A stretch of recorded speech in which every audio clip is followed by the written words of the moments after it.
Em meio à queda de popularidade do governo, o presidente Lula reconhece que o momento não é dos melhores, mas pretende reagir. Repórter Luciana Verdolim chegando aqui ao Jornal Jovem Pan, o presidente inclusive assinou a antecipação do pagamento do 13º salário para aposentados e pensionistas nessa sexta-feira. Luciana, boa noite para você, bem-vinda.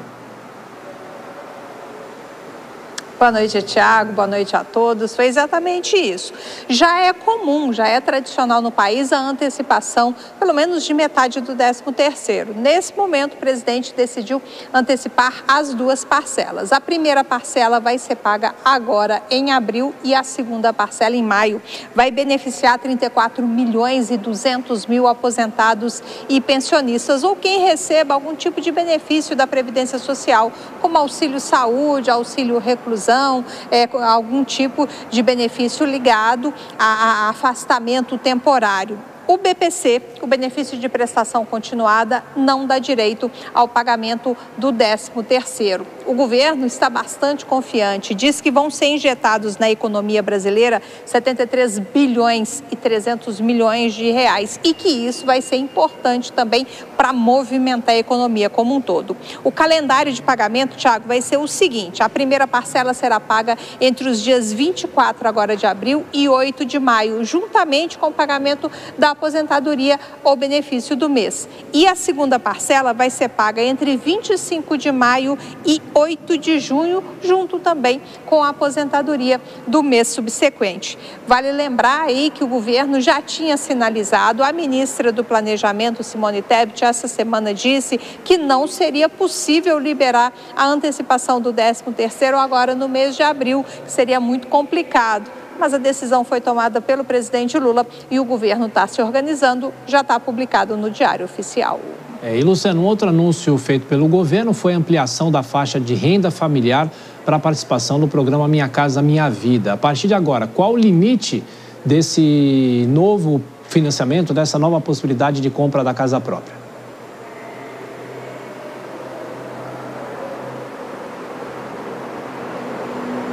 Luciana não está me ouvindo, mas de qualquer forma houve essa intenção do governo de falar sobre a ampliação do Minha Casa Minha Vida. Já já a gente volta. Vou chamar então os nossos comentaristas, a Deise Ciocari e o Cristiano Vilela. E essa declaração dele, ô Deise, falando que as coisas estão ruins, mas é preciso reagir, é um meia-culpa incomum do presidente Lula? Não, não é um meia-culpa incomum, não, Tiago. É mais uma estratégia narrativa, né? Ele reconhece publicamente que o governo enfrenta um momento ruim e aí ele responde com o que ele sabe fazer de melhor, né? Que é anunciar medidas de impacto direto para aposentados e para a classe média, né? Medidas populistas. Essa é mais uma estratégia populista clássica, é focada no curto prazo, no consumo, em vez de atacar os problemas estruturais da economia, como o desequilíbrio fiscal ou a perda de confiança dos mercados, ele vai de novo no curto prazo, né? Então ele tenta recuperar o apoio, oferecendo benefícios pontuais, mas sem indicar como que essas medidas vão se sustentar nas contas públicas. E aí, ao mirar na classe média, ele busca reconquistar um eleitorado que foi se distanciando dele, como as últimas pesquisas vêm demonstrando, né? A grande questão é: isso vai resolver a crise ou vai apenas empurrar os problemas para diante, né? É um governo que tenta proteger a sua base, mas que arrisca a estabilidade para preservar a popularidade, né? Então a gente tem visto mais do mesmo presidente Lula. Ô Vilela, eu volto daqui a pouquinho com você, porque a Luciana Verdolim retornou aqui com a gente. Durante essa cerimônia que foi no Xingu, Lula condecorou o cacique Raoni com a Ordem Nacional do Mérito. Luciana Verdolim, nesse evento, inclusive, ele cobrou o presidente sobre a exploração de petróleo na margem equatorial, nessa polêmica que estamos acompanhando. Foi isso mesmo, Tiago. Foi uma solenidade, né? O presidente Lula foi homenagear o cacique e acabou ouvindo reclamação e cobrança. Raoni fez questão de deixar muito claro que essa é a terceira vez que convida o presidente Lula para ir até o Xingu, no Mato Grosso. Nas duas primeiras oportunidades, o presidente simplesmente nem deu retorno e que é preciso que se prepare um sucessor na presidência da República ligado aos direitos dos indígenas. Raoni disse que o presidente nem sempre acerta nas medidas tomadas aqui pela administração federal e que no que se refere à margem equatorial, a exploração não seria benéfica para ninguém. A gente tem, inclusive, a declaração de Raoni, que foi dada e traduzida por um indígena da região. Eu estou sabendo que lá no Foz do Amazonas, Rio Amazonas, o senhor tá pensando lá no petróleo que tem lá debaixo do mar. Eu penso que não, porque essas coisas, na forma como estão, garante que a gente tenha o meio ambiente, a terra com menos poluição e menos aquecimento. Se isso acontecer, eu sou pajé também, eu já tive contato com os espíritos que sabem do risco que a gente tem de continuar trabalhando dessa forma, de destruir e destruir e destruir, que podemos ter consequências muito grandes que não podemos conseguir parar. O presidente Lula tem defendido abertamente a necessidade da licença ambiental, do IBAMA conceder a licença ambiental para exploração, para começar os estudos lá na região para ver se é viável a exploração do petróleo.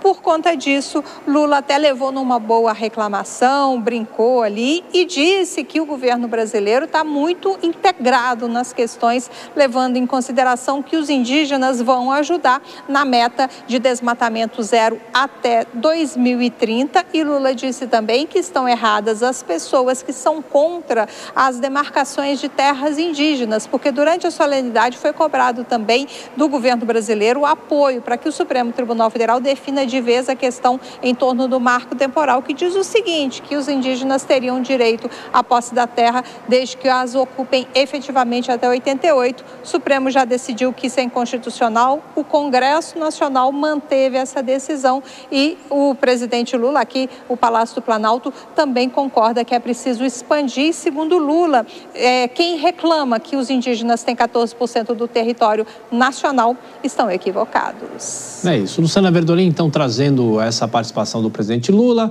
Bom trabalho para você. Vou chamar agora o Cristiano Vilela. Primeiro tem esse pacote, como a Luciana destacou, e já é uma tradição de se antecipar o pagamento do 13º de aposentados e pensionistas, uma parcela, claro. Tem o Minha Casa Minha Vida também, ampliando a faixa para beneficiar mais gente, mas imagino que o governo deva ter pensado o seguinte, sobre o Raoni, poderia ter passado sem essa chamada atenção ao vivo, em frente a uma plateia. Vilela. Pois é, Tiago. Com relação a esse episódio envolvendo o Raoni, nós temos um quadro onde o governo está tendo que se equilibrar entre dois segmentos que o apoiam claramente, seja o segmento dos povos indígenas, dos ambientalistas de uma forma geral, que especialmente num contexto eleitoral contra Jair Bolsonaro em 2022, acabaram se unindo e apoiando a candidatura de Lula, e por outro lado, os setores que visam o desenvolvimento especialmente daquela região norte do país, e que desejam a exploração do petróleo naquela localidade, no sentido de obter recursos, de fazer com que haja um desenvolvimento econômico para aquela região. Então é algo bastante difícil. O presidente vai ainda acabar passando por alguns dissabores. É interessante a gente até visualizar como será o COP30, por exemplo. Se de alguma forma terá algum tipo de questionamento mais duro, mais severo, por conta dessa ambiguidade, especialmente no que se relaciona à questão ambiental, especialmente com relação à exploração de petróleo na margem equatorial.